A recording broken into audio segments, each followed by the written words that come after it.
Ayan, mga Mars and Pars, tara kainan na mga kamars. At ito yung aking kanin. Meron tayong tuyo. Yan. Kain tayo for today's tanghalian namin ulam. Tapos ayan, umalis yung asawa ko. Nagpunta siya sa trabaho. Tapos nagluto muna siya ng tuna. Tuna, tsaka egg. Ayan. Tara mga Mars and Pars, kain tayo. Para may lakas tayo pang maglaba.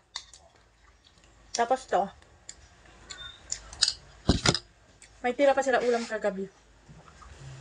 Kaya ayan, for the kain mga Mars and Pars. Sarap.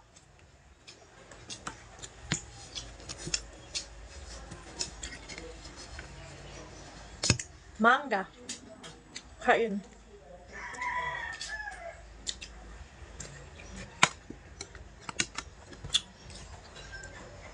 Tamis?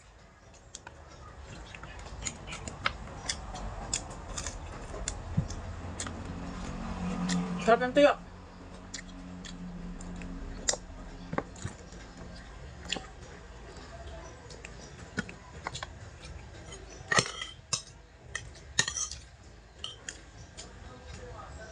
Tuna.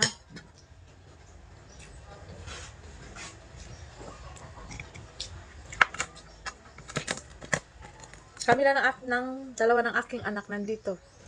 Ngayon.